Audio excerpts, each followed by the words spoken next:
So Taiwan, very, very unique innovation ecosystems because it was born out of a initially private enterprise. So the CEO of TSMC, the world's top semiconductor producer, that almost 90% of the world is dependent on their product, which is why also China wants to take control over it. It was started from a Taiwanese immigrant who worked at Texas Instruments in the US, looking at the calculators and then the very first semiconductors, and then decided to immigrate back to his country of origin and set up what would become TSMC.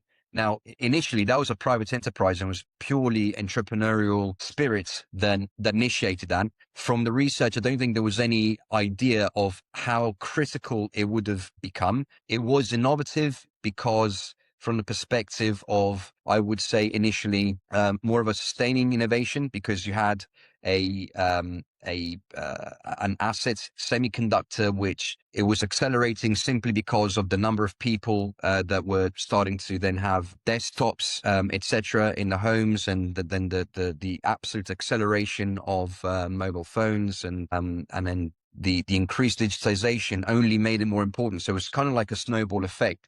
And also to remember that at the time, we were still firmly believing that Moore's law, which predicted what the limits of semiconductors would be based on how many elements within a semiconductor you could create. We didn't have the nanotechnology that is there today.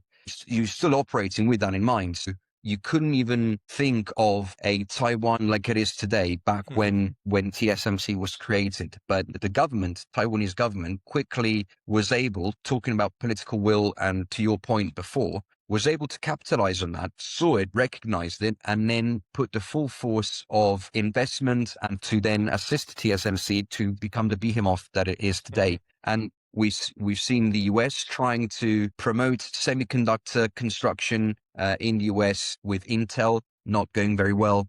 Again, a whole host of circumstances, a cost of workforce, scalability. TSMC now has decades worth of experience on production lines, efficiencies, now robotics, that to be able to set one up now and try and recoup, it's difficult. I wouldn't say impossible. Nothing's impossible, but it's very, very difficult, and risk reward probably is not there. So this means that Taiwan has essentially positioned itself as one, if not the key player within the current geopolitical landscape. Was if we all agree then multi-domain operations and innovation and technology, which has then been accelerated post-COVID with everything being digitized and many aspects of our lives which weren't digitized before, if we all agree on that premise with some minor, perhaps points of contention, but if that's the core premise, all of these aspects, that infrastructure can only exist with semiconductors. And let's not forget, when we had COVID and there was the issue with supply chain, we had many issues with cars. People would wait 3 or 4 years to get a car because a typical car has 20 microchips in it nowadays. I mean, it's complex, and there were just not enough microchips. So that all creates a situation where Taiwan's importance increases and it becomes a crown jewel for whoever has influence over